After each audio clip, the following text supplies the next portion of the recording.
Olá, meus queridos irmãos, como estão? Como foi a sua semana? Estamos juntos mais uma vez para estudarmos a Bíblia, a palavra de Deus. Antes, porém, nós vamos orar. Querido Deus, aceita o nosso louvor, a nossa adoração, a nossa gratidão pelo dom da vida, pelo que nós temos aprendido com o estudo da Tua palavra no decorrer desse tempo. Orienta-nos agora que o Teu Espírito possa conduzir as palavras, os conceitos, os pensamentos, os ensinamentos, para que possamos crescer diante do Senhor.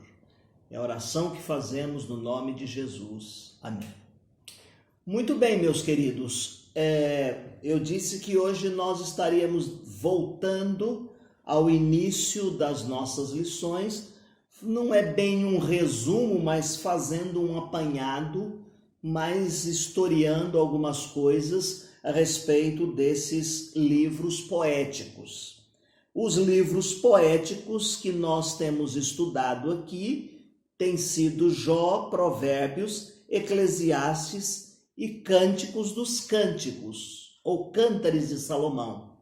Provavelmente você vai dizer assim, e aí, Salmos não inclui? É que nós estudamos separadamente o livro dos Salmos e depois entramos nesses livros do qual nós estamos nos reportando hoje.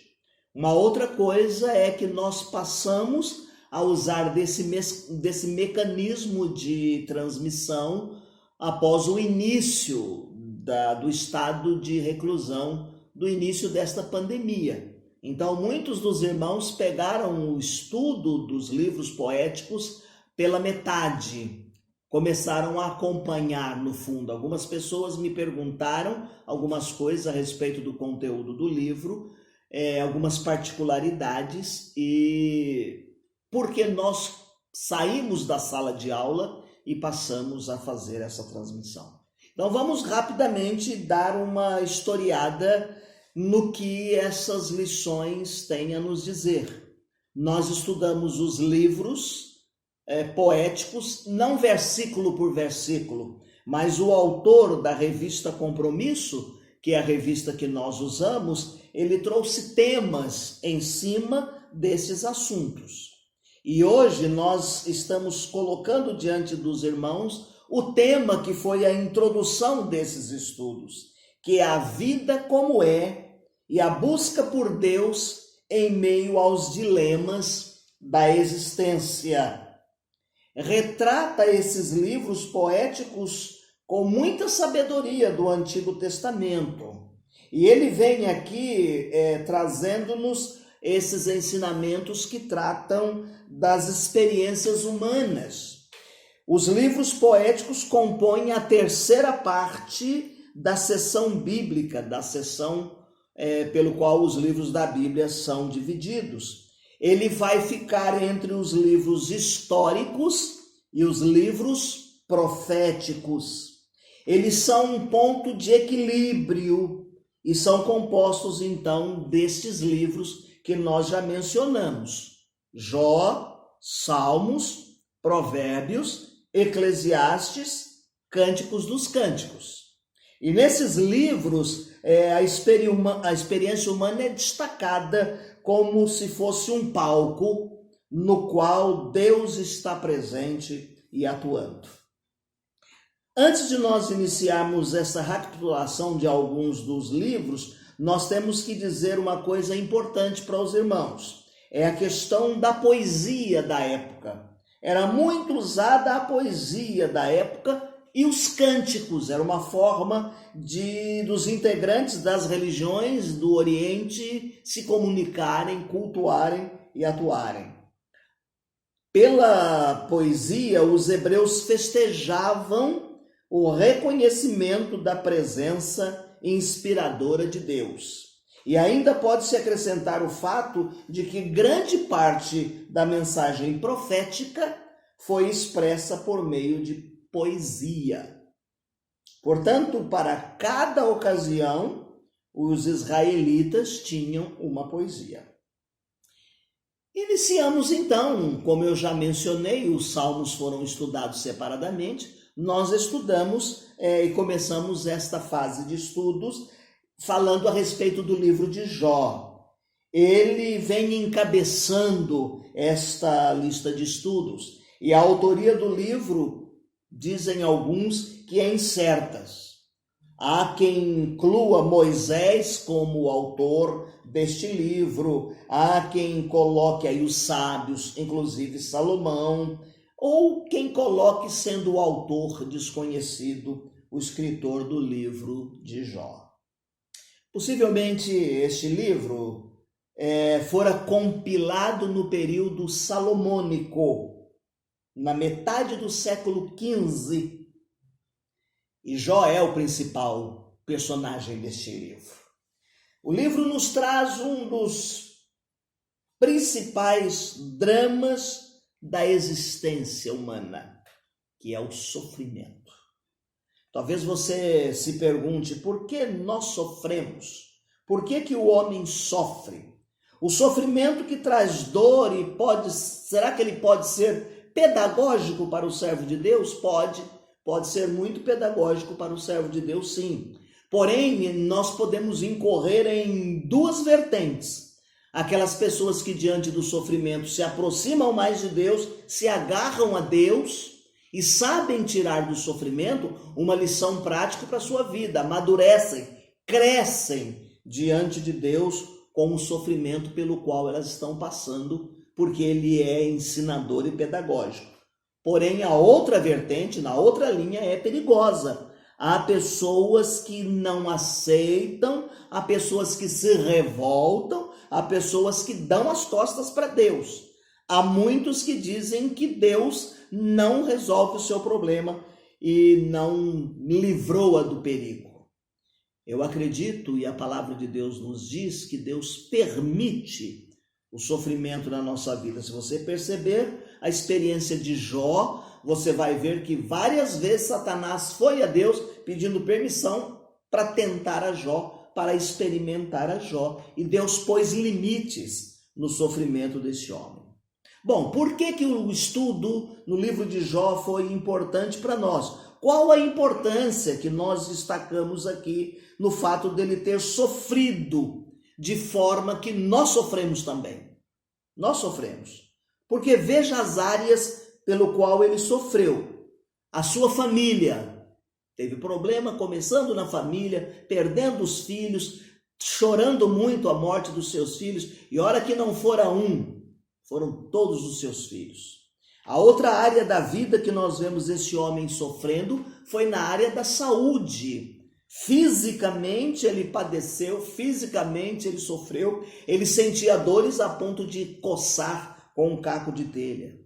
Outra área da nossa vida que nós sofremos são os bens materiais. Há pessoas que perdem tudo, ou há pessoas que passam uma vida toda lutando para progredir ou conseguir alguma coisa materialmente na vida.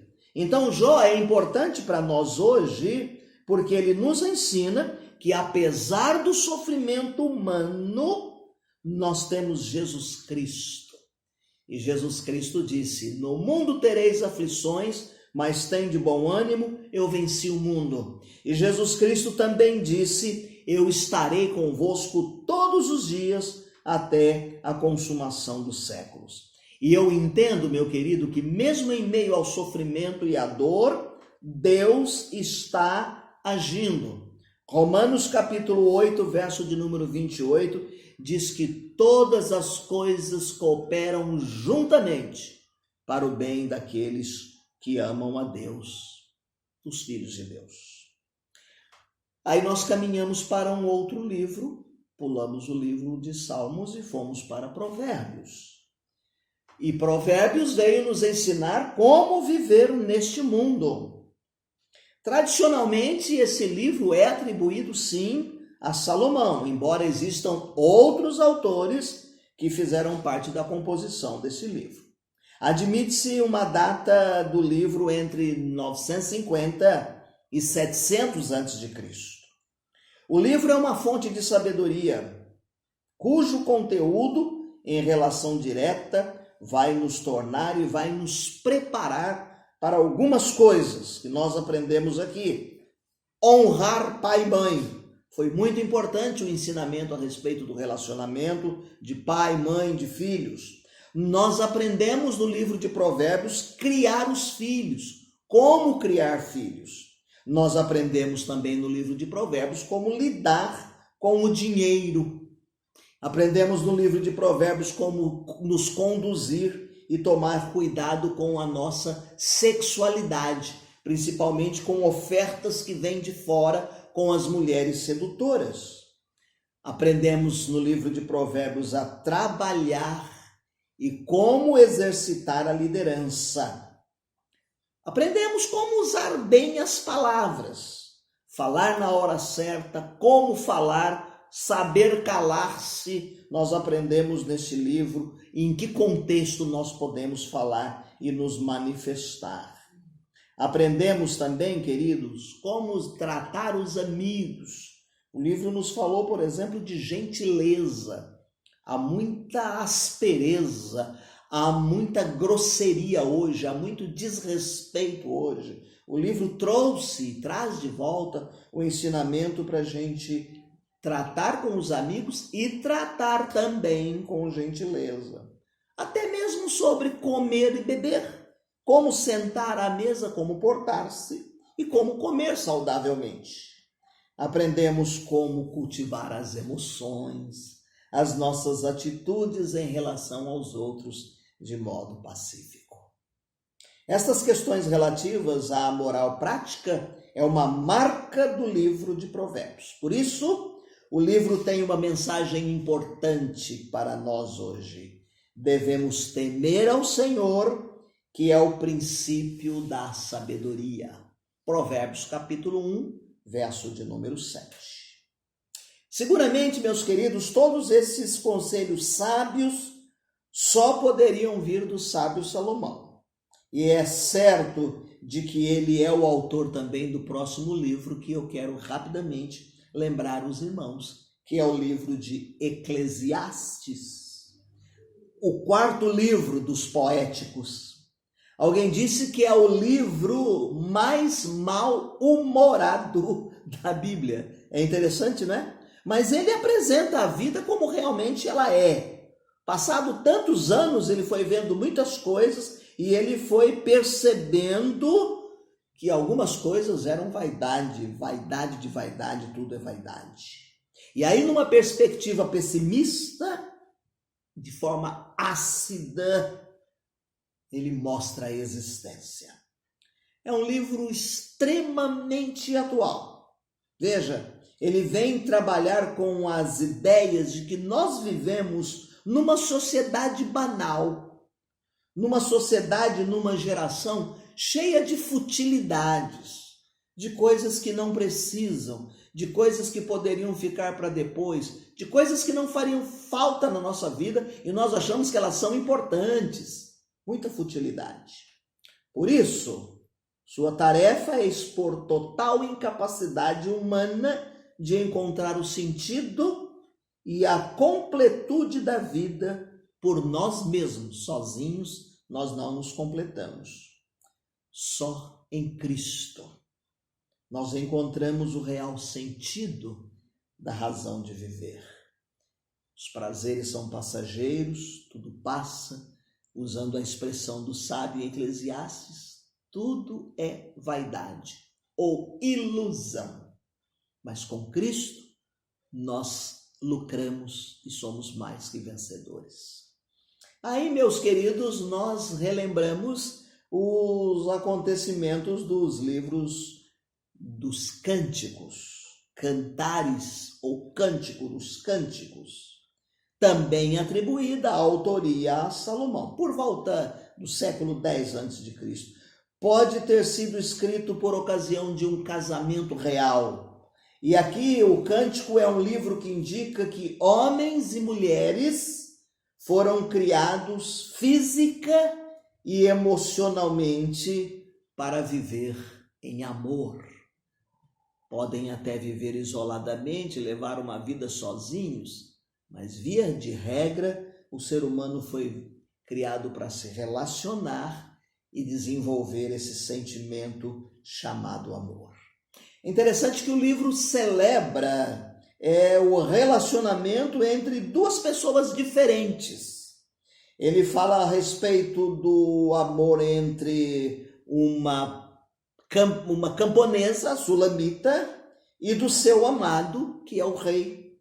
Mas este relacionamento vai crescendo de tal maneira que o livro vai confrontar a sociedade de hoje.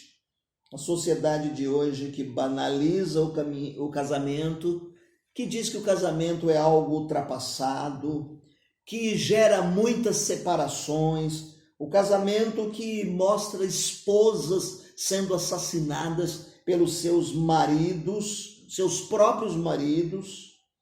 E aí nós estamos aprendendo neste livro que o casamento dá certo. E para o nosso tempo, principalmente quando Jesus Cristo é o principal coadjuvante nessa história de amor.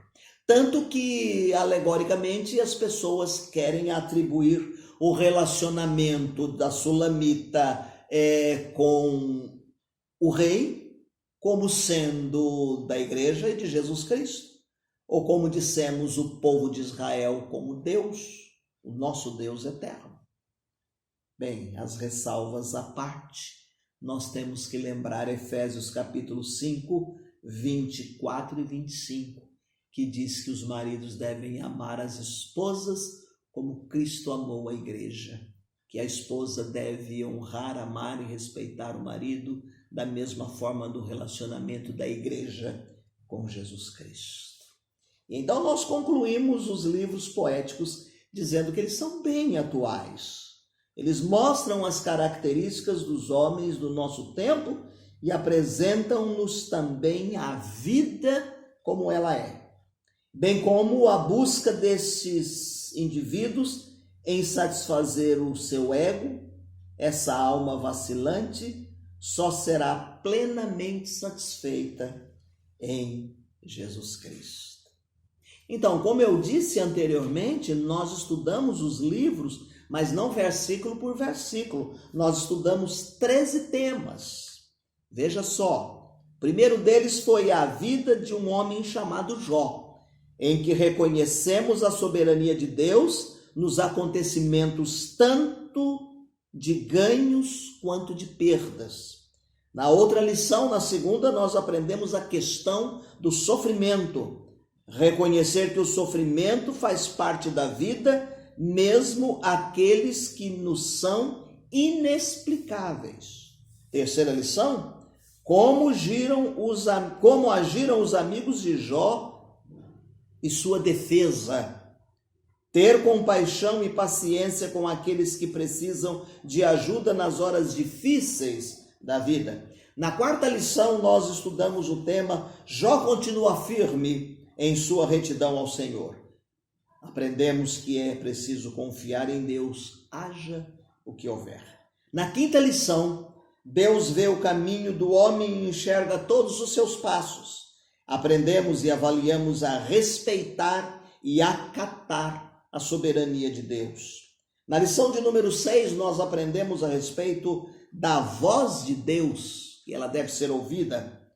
Aprendemos a ouvir a voz do Senhor e a se convencer da grandiosidade divina. Na lição de número 7, nós estudamos o tema Introdução Paterna, Conselhos aos Filhos. Avaliamos e aprendemos a tomar decisões com sabedoria. A lição de número 8 foi uma exaltação à sabedoria. Ser capaz de usar corretamente o conhecimento e o entendimento. A lição de número 9, nós estudamos o tema Conselhos sobre o procedimento no viver. Ter uma harmonia de vida com Deus e com o próximo. A lição de número 10 foram os preceitos para a vida prática. Buscar mais o conhecimento e a sabedoria. A lição de número 11, nós estudamos o tema Tudo tem a sua ocasião própria. Aprendemos e avaliamos a aproveitar o tempo da melhor forma possível. Na lição de número 12, nós estudamos o tema Mistérios dos Atos de Deus. Aprendemos a encarar a vida e a morte, a dor e a alegria como sendo parte do viver. E na lição de número 13, nós aprendemos a exaltação ao amor na família e ressaltamos o tema ser muito próprio, porque em maio nós comemoramos o mês da família. Aprendemos, avaliamos que é importante elogiar e fazer declarações de amor ao seu cônjuge e à sua família.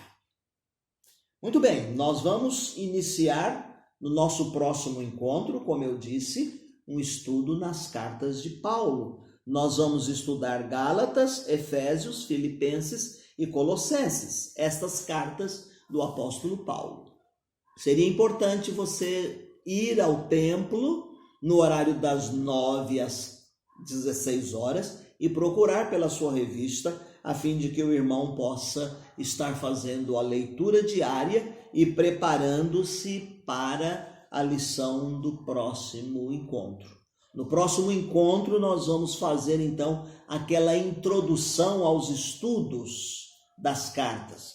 O que eu fiz hoje sobre os livros poéticos, eu vou fazer na introdução das cartas do apóstolo Paulo.